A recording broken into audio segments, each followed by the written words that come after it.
नीला सियार। एक घने जंगल में सियारों का एक बड़ा सा झुंड रहता था। सभी सियार एक दूसरे के साथ मिलजुल कर रहते थे, पर उनमें से एक सियार की किसी से भी दोस्ती नहीं थी। उसका नाम था भूरा।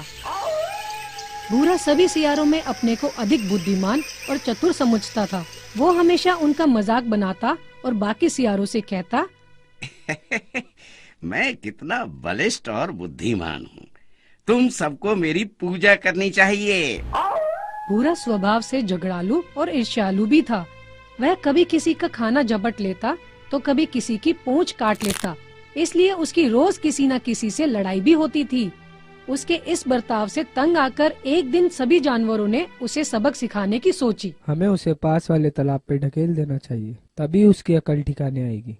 नहीं नहीं, हमें उसे इस जंगल से बाहर भगा देना चाहिए ताकि वो किसी से लड़ाई न कर सके।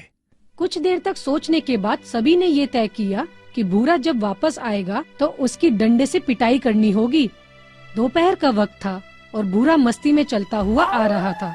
तभी अचानक से उसकी नजर बाकी सियारों पर पड़ी, जो लाठी लिए उसकी ओर ही आ रहे थे।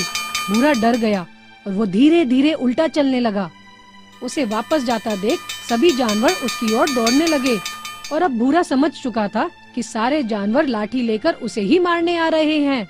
भूरा ने गांव की ओर दौड़ना शुरू किया तो सारे जानवर उसके पीछे दौड़े। रुक जा भूरे, आज हम तुम्हें सबक सिखा के ही रहेंगे।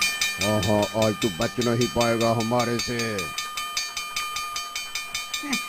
मुझे माफ कर दो, मैं आज से कभी किसी को तंग नहीं करूँगा।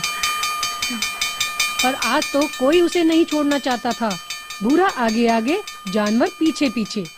दौड़ता दौड़ता भूरा एक धोबी की दुकान में घुस के छुप गया।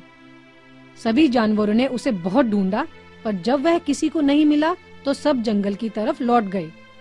जब बाहर शांति हो गई तो भूरा ने सोचा, लगता है सभी जानवर जंगल वापस चले गए। अब मुझे कोई खतरा नहीं है। भूरा जैसे ही कमरे से बाहर आने लगा तो उसे नीले रंग की भरी बाल्टी से ठोकर लग गई और वह जमीन पर गिर गया। हाय राम, राम। ठोकर लगने की वजह से बाल्टी का सारा पानी भूरा के ऊपर आ गिरा और वह नीले रंग का हो चुका था, लेकिन उसे ये बात पता नहीं थी। वो गांव से निकलकर जंगल की ओर चल दिया। जैसे ही वो जंगल पहुंचा, सारे जानवर उसे देखकर डर के भागने लगे, क्योंकि उन्होंने ऐसा विचित्र